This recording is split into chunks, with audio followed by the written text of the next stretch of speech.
Hi, and welcome back to the channel. I'm your host. Well, let's just say Slapping Turbos is back with another video. Sorry for the long pause. Anyway, so you're having trouble with the car starting but stalling, and maybe some other issues. Now, I'm not saying this will cure it, but I'll make another video after this.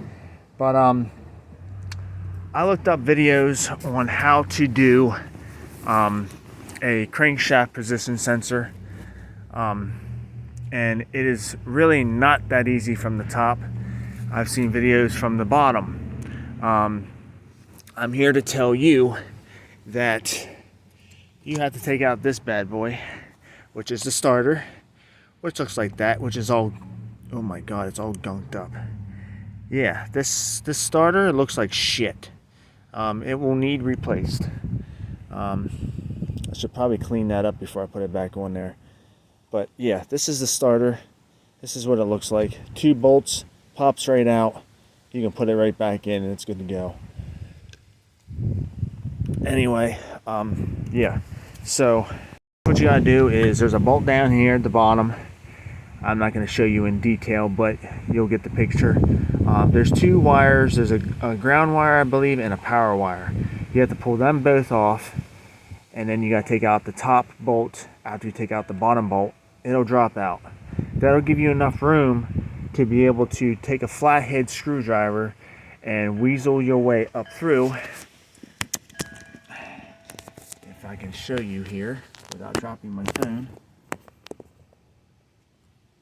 But right over there, where my 10 mil is where the bolt is, and the sensor is plugged in. Hang on a second. Maybe if I show you that way. There we go.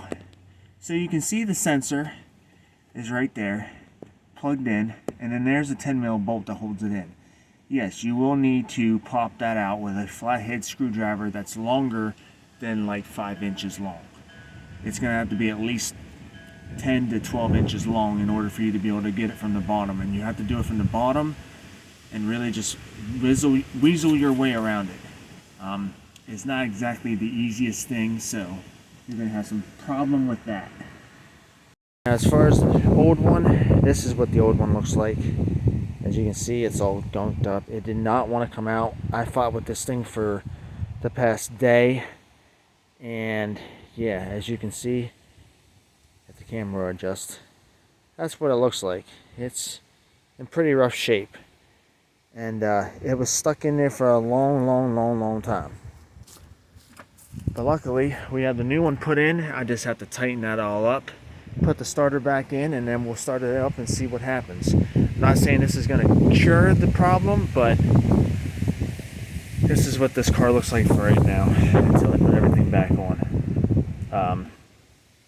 Also, if you're having heat problems and your ECU is getting constantly overheated, well, get yourself some heat tape, cool tape, and wrap your plate and everything else in there. Make it all real nice. Say this, if you are mechanically inclined and cannot figure out how to get this stuff done, well, I'm sorry for your luck, but yeah, I've got cuts on me.